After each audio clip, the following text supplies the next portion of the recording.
This is the VOA Special English Education Report. About 1/5 of Americans aged 6 to 19 are considered overweight. To reduce that number, some schools are teaching children to make better food choices. The E.W. Stokes Public Charter School in Washington has started to include food topics in its third grade math and English programs.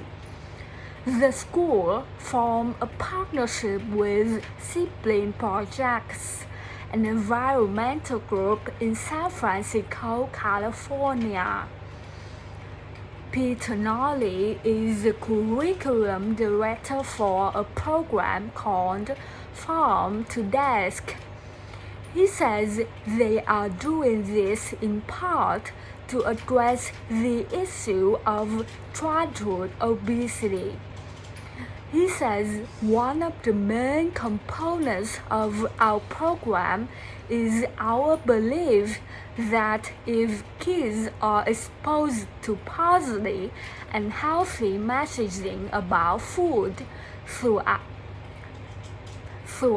the instructional day, that has the most potential to impact long-term change.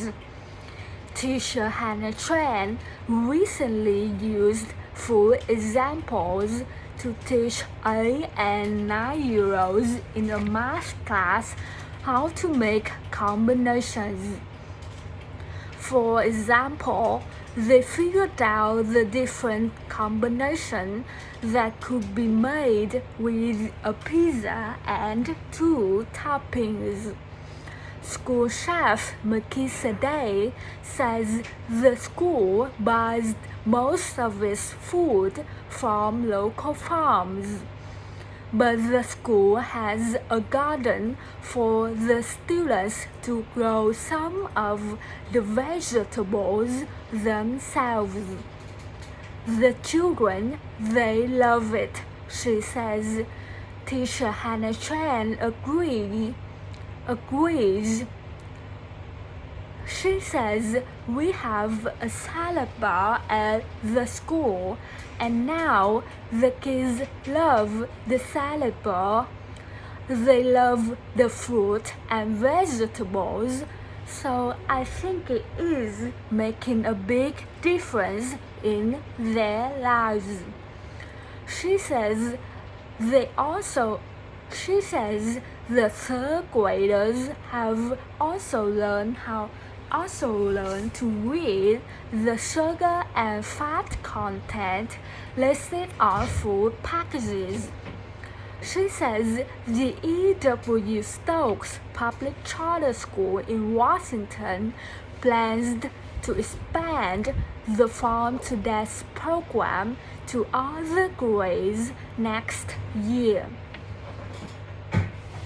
Charter schools get public money but do not have to follow the same rules as traditional public schools. Many charter schools have specialized areas of study, like Environmental Charter High School near Los Angeles. Students learn the importance of protecting the environment. Rigo Estrada says he used to be the kind of person who threw trash on the street, but now he has done things like clean up beaches and teach elementary school students about the importance of water conservation. He says he now knows that going green actually is a really serious topic. Students learn from teachers and outside experts. like the owner of an environmentally friendly business. They also learn how to prepare a business plan that they can use to help pay for college. For VOA Learning English, I'm Alex Villarreal. This is the VOA special from VOA Learning English. This is the education report. Kid Pen Alley is a non-profit organization that holds songwriting workshops for students across the United States. The organization recently visited a school in Anacostia areas of Washington. The children presented a concert with the help of songwriter and recording artist Paul Weisler. He established Kid Pen Alley in 1999. Since then, he has worked with more than 35,000 students and produced more than 2,200 songs. He says the power of music can teach children skills they might not learn in schools. He believes the American educational system is focused too much on standardized tests designed to measure knowledge. But Paul Weisler says we now live in a creative economy. He says his group is trying to inspire children to be creative. At all elementary school in Anacostia, 95% of students come from poor families. Marlon Ray is the school's dean of students. He says some of the children have difficult lives, but he says these kids still want to strive for greatness. Zona Turner is a director for a program as the school. She says the 4th and 5th grade students are often focused on more than school. Some have to help their families or live in homeless shelters. A shooting took place in April directly in front of the school. No one was injured, but the incident affected the whole community.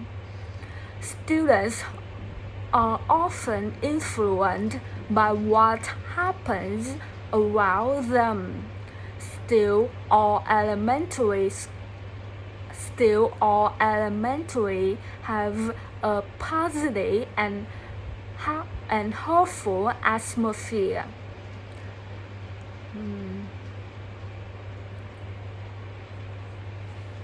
Marlon Ray says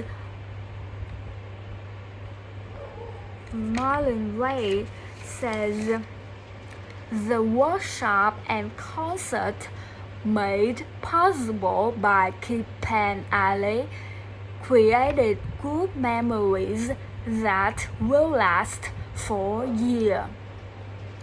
For VOA Learning English, I'm Lauren Bowman. From VOA Learning English, this is the Education Report. The United Nations Children's Fund is appealing to international donors to help provide education money for Syrian school children. Safe places to learn, teachers, and supplies are all lacking, and almost 2 million young Syrian students have dropped out of school. UNICEF says about 40% of children of school. UNICEF says about 40% of students from grades 1 to 9 across the nation no longer attend formal classes. UNICEF spokeswoman Marissa Mercado says about half of those children are now refugees in Lebanon, Jordan, Iraq, and Turkey. In the northern city of Aleppo, for example, only 6% of children of school age are in classrooms. But the school there and in other locations began as planned on September 15th. Talk of a military strike by the United States has caused uncertainty about starting classes, but schools opened after a strike appear less likely. Still, many children who once walked to school are now taken there by their parents, and other families have simply left the country. Lebanon now is trying to help about 550,000 school-aged Syrian refugee children. UNICEF says the Lebanese public educational system can take care of 300,000 Lebanese children. UNICEF is establishing schools for refugee children in buses. In Jordan, UNICEF says 9 out of 10 Syrian refugee children are not in school. In Iraq, 9 out of 10 Syrian refugee children are out of school. Inside Syria, Ms. Mercado says about 3,000 schools has been torn apart. Both UNICEF and the Syrian government say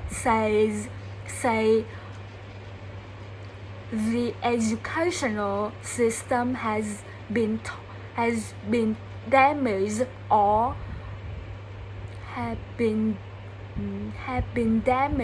or destroyed. For VOA Learning English, I'm Alex Villarreal.